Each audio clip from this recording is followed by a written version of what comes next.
Sharona!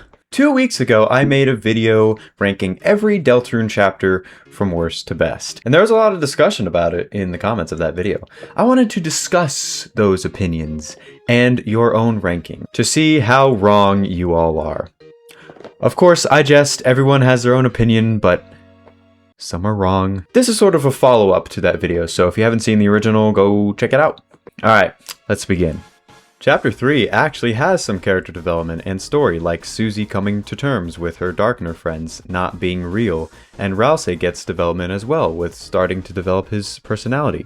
We also get more insight into Chris. Yeah, I actually agree with this. I mentioned that the Fun Gang don't develop as characters because, yeah, they don't get a chance to. Rousey's explanation in the beginning kickstarts both his and Susie's arc. Chris kind of, too, but it's all immediately cut off by Tenna's wacky shenanigans. Then they actively just try and forget about the underlying problems and just have fun doing the game show.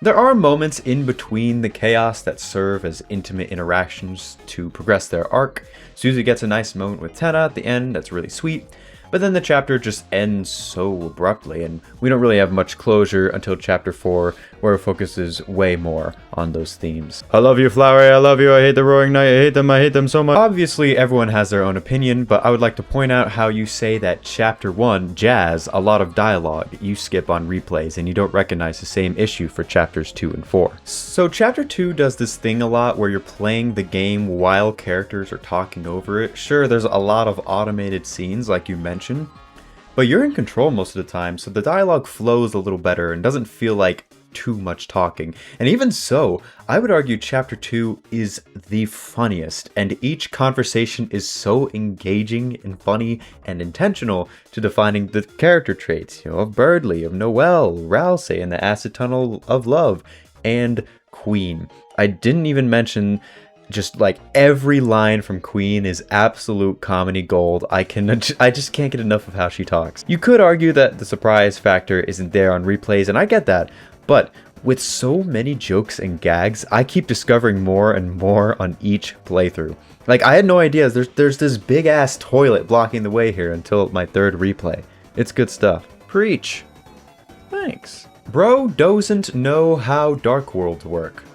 This was in response to me asking where Jevil is. I'm talking in terms of references here. He's a fan favorite that really gets nothing past chapter 1. Also, hey, remember when Spamton reincarnated from your puppet scarf or Dealmaker to interact with Tenna in chapter 3? That was another Dark World. Why can't Jevil do that, Toby Fox? You can tell Spamton's a favorite child here. I just wish we had the option to visit him in Castletown or just something. That's all. I do appreciate what we get in chapter 5 though. Never rank again! Okay. This ranking sucks. 4 is literally the most boring chapter? How could anyone think it's the best? Did you even watch my review? No.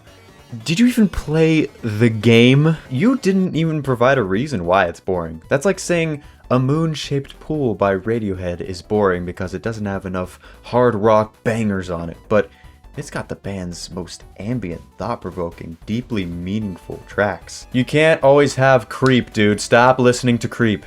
Oh, then you provide your own ranking. Okay, let's see. 5th is chapter 1. Okay, 4th is chapter...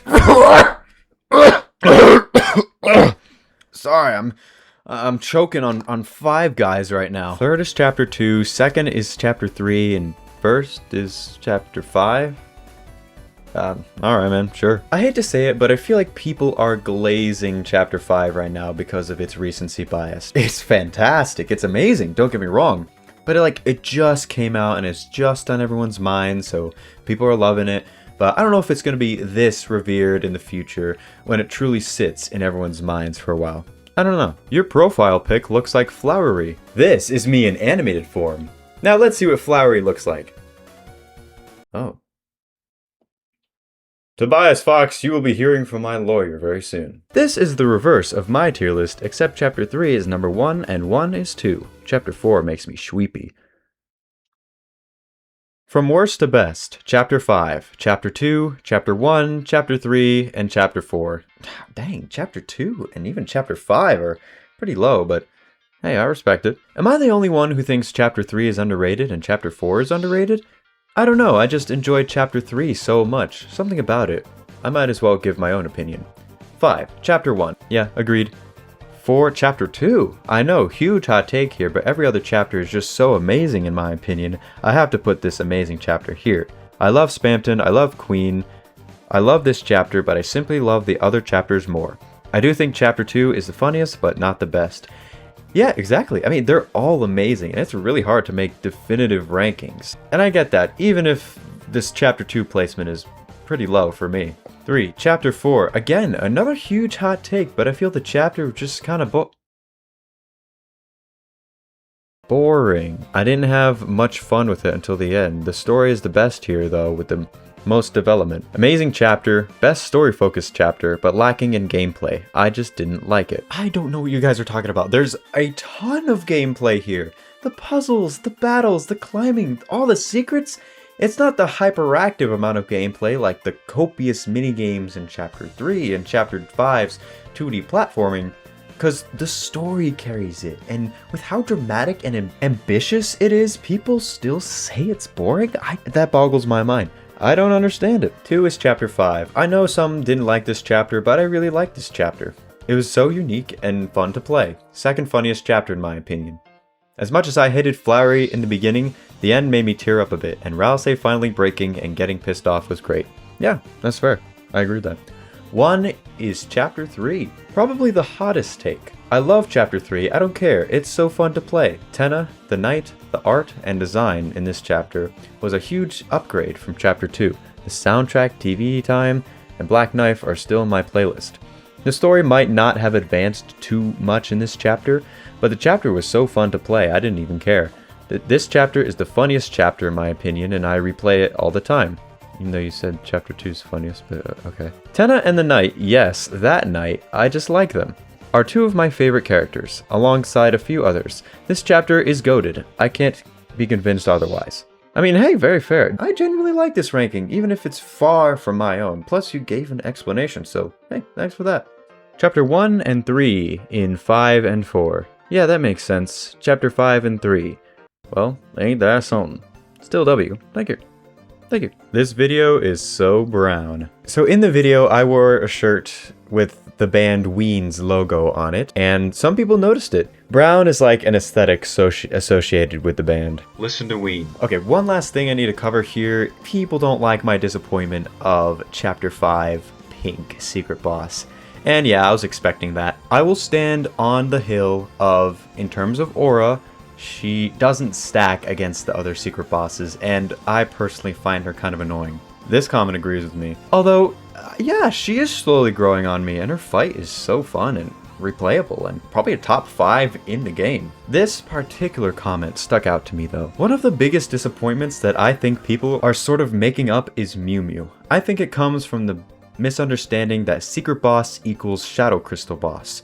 The Knight, for example, is a Shadow Crystal boss, but not a secret boss. Meanwhile, Nightmare, Sword Boss Chapter 3, is a secret boss, but not a Shadow Crystal boss. Yes, but Sham tells you you must get the Shadow Mantle to beat the Knight and get the Shadow Crystal. You could do without it, but I mean, still. Plus, this really doesn't relate to your argument about MewMew, so continuing on. So first, it's unlikely MewMew is the last secret boss, and second, the final Shadow Crystal questline boss will likely be Sham, since all his dialogue seems to suggest he's extremely strong and likes battling. So it just seems to be going in that direction. There's much more on that if you look around the community, I won't get into it. I kinda like this theory. I subscribe to a few theories on the fandom, but they're theories. I'm going off of purely what we already know and have. As of now, this is the last fun chapter and the last secret boss / Shadow Crystal boss. We are cooked. We don't know what's going to happen and how the formula is going to change up, so as of now, it is the last. What I'm saying is that MewMew is very likely not the last or climax of anything. That, and she is super interesting as a clear parallel between the player and Chris. Much more than Spamton? No, no, no, no, no, no, no, don't do that! I'm genuinely curious to see how many are there making these bold accusations. Yes, it's a good, more light-hearted parallel this time of the player and Chris, and I like that, I like this, but Spamton did it first, and arguably better. Also, the chokehold Spamton had on culture and the internet back in the day is almost up there with Sans, I dare say. He's so influential and memorable for a reason. Again, this is all fun and games, nothing serious. Everyone can have their own opinion, and it's chill. So, if you have any hot takes, comment down below. Maybe I'll look at them, maybe I'll like them, and yeah. Thank you, PewDiePie. You're welcome, Rules Card.